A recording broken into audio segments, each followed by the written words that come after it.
બનાસકાંઠા જિલ્લામાં માટી બચાવવા થરાદ ખાતે સોઇલ ટેસ્ટ લેબોરેટરીનું લોકાર્પણ। માટી બચશે તો ભવિષ્યનું જીવન સમૃદ્ધ બનશે, ચેરમેન શ્રી શંકરભાઈ ચૌધરી। વડાપ્રધાન શ્રી નરેન્દ્રભાઈ મોદીએ સોઇલ હેલ્થ અને બાયો ફર્ટિલાઇઝર માટે વર્ષો પહેલા કામ શરૂ કર્યું। ચેરમેન શ્રી શંકરભાઈ ચૌધરી। ગુજરાત વિધાનસભાના અધ્યક્ષ શ્રી બનાસ ડેરીના ચેરમેન શ્રી શંકરભાઈ ચૌધરી થરાદ ખાતે Banas soil testing laboratory, Banas save soil farmer producer company અને ડિજિટલ ખીમાણા ખાતે Banas bio fertiliser research and development લેબોરેટરીનું ઉદ્ઘાટન કર્યું। આ ઉદ્ઘાટનમાં મોટી સંખ્યામાં સ્થાનિક ખેડૂતો ઉપસ્થિત રહ્યા હતા। થરાદમાં બનેલી દેશની એકમાત્ર સોઇલ હેલ્થ લેબોરેટરીનું લોકાર્પણ થતાં આગામી સમયમાં આ લેબોરેટરી બનાસની માટીને જીવંત બનાવવામાં મોટી ભૂમિકા ભજવશે। આપણે માટીને બચાવી સજીવ સૃષ્ટિને જીવંત રાખવા કામ કરીએ।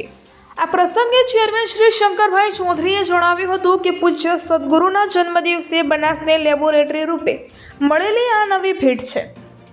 સદગુરુ છેલ્લા કેટલાય સમયથી બીજાના ભલા માટે કામ કરી રહ્યા છે। માટીને બચાવવી એ આપણા સૌની ફરજ છે, જે માટે બનાસ ડેરીએ ઈશા ફાઉન્ડેશન સાથે મળી આ લેબ માટીને જીવંત બનાવવા કાર્યરત કરી છે। પંચતત્વમાંથી આપણને નવી ઉર્જા મળે છે અને આ માટી તેમાંથી એક છે। ચેરમેન શ્રી શંકરભાઈ ચૌધરીએ વધુમાં જણાવ્યું હતું કે વડાપ્રધાન શ્રી મુખ્યમંત્રી હતા ત્યારથી સોઇલ હેલ્થ અને બાયો ફર્ટિલાઇઝર માટે કામ કરી રહ્યા છે।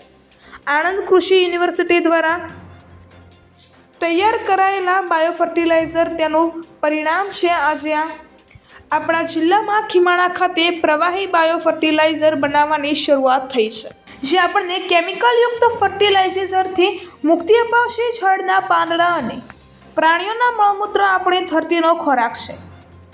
માટી બનશે તો ભવિષ્યનું જીવન સમૃદ્ધ બનશે। લેબ ટુ લેન્ડના સંકલ્પ સાથે માટી બચાવવા આપણે સાથે મળી કામ કરવું પડશે। આ પ્રસંગે ઈશા ફાઉન્ડેશનના સ્વામી નિસર્ગાએ જણાવ્યું હતું કે સોઇલ ટેસ્ટિંગ લેબોરેટરી માટીને જીવંત બનાવવા મહત્વની ભૂમિકા ભજવશે।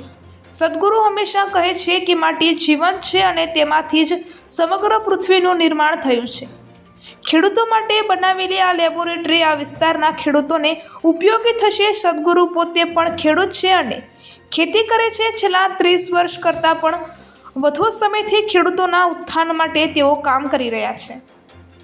રિપોર્ટર રામજીભાઈ રાયગોર, કાંકરેજ, બનાસકાંઠા। આજની સોઇલ હેલ્થ માટેની ભારતની અતિ આધુનિક એવી જે લેબ, જેમાં માટીની જીવંતતાને પણ ચકાસી શકાય તેવી આ લેબ એ આપણા ગુજરાતની અંદર, આપણા થરાદમાં આજે બની રહી છે। દેશના પ્રધાનમંત્રી મોદી સાહેબ મુખ્યમંત્રી હતા ત્યારે સોઇલ હેલ્થ કાર્ડ તેનો કન્સેપ્ટ લાવ્યા હતા। હવે તેને આગળ વધારીને તેની જીવંતતા સુધીની ચકાસણી કરી શકાય અને તેના આધાર ઉપર ખેડૂતોને તેનું જ્ઞાન આપી શકાય, માહિતી આપી શકાય, જેથી કરીને ખેડૂતનો ખેતીનો ખર્ચ બચી શકે અને જૈવિક તત્વોનો વધારો થઈ શકે, જેથી જમીનની સમૃદ્ધતા પણ વધે અને તેમાંથી તૈયાર થયેલો ખોરાક એ મનુષ્ય હેલ્થ માટે પણ ખૂબ સારો થાય। બીજું, આણંદ યુનિવર્સિટીએ બાયો ફર્ટિલાઇઝર માટેની શરૂઆત આજથી 15 વર્ષ પહેલાં મોદી સાહેબ અહીંયા મુખ્યમંત્રી હતા ત્યારે કરી હતી। બનાસ ડેરી અને આણંદ કૃષિ યુનિવર્સિટી બંને સાથે મળીને બાયો ફર્ટિલાઇઝરની વ્યવસ્થા પણ અહીંયા કરવામાં આવી છે। ઈશા ફાઉન્ડેશન અને સદગુરુએ સેવ સોઇલ અભિયાનના માધ્યમથી જમીન બચાવવા માટેનું મહા અભિયાન લીધું। આજે સદગુરુનો જન્મદિવસ છે અને એમના જન્મદિવસ આજે એમને બધા ખેડૂતોએ પણ ખૂબ શુભકામનાઓ પાઠવી છે કે ભારતની ધરતી ઉપર, આ બનાસકાંઠાની ધરતી ઉપર જમીનની સમૃદ્ધતા વધારવા માટેનું કામ અહીંયાથી થશે। તેના માટેનો એક એફપીઓ પણ ખેડૂતોને જોડવા માટેનું, તેની પણ શરૂઆત ફાર્મર પ્રોડ્યુસર ઓર્ગેનાઇઝેશનની પણ આજે કરી છે। તો ભવિષ્યની અંદર એમાંથી તૈયાર થયેલો વસ્તુઓ એનું માર્કેટ વેચીને ખેડૂતોને વધારે આવક મળે અને ખેડૂતો પોતાની જમીનને સારી બનાવી શકે। ત્રણેય કામ આજે એક સાથે કરવામાં આવ્યા છે।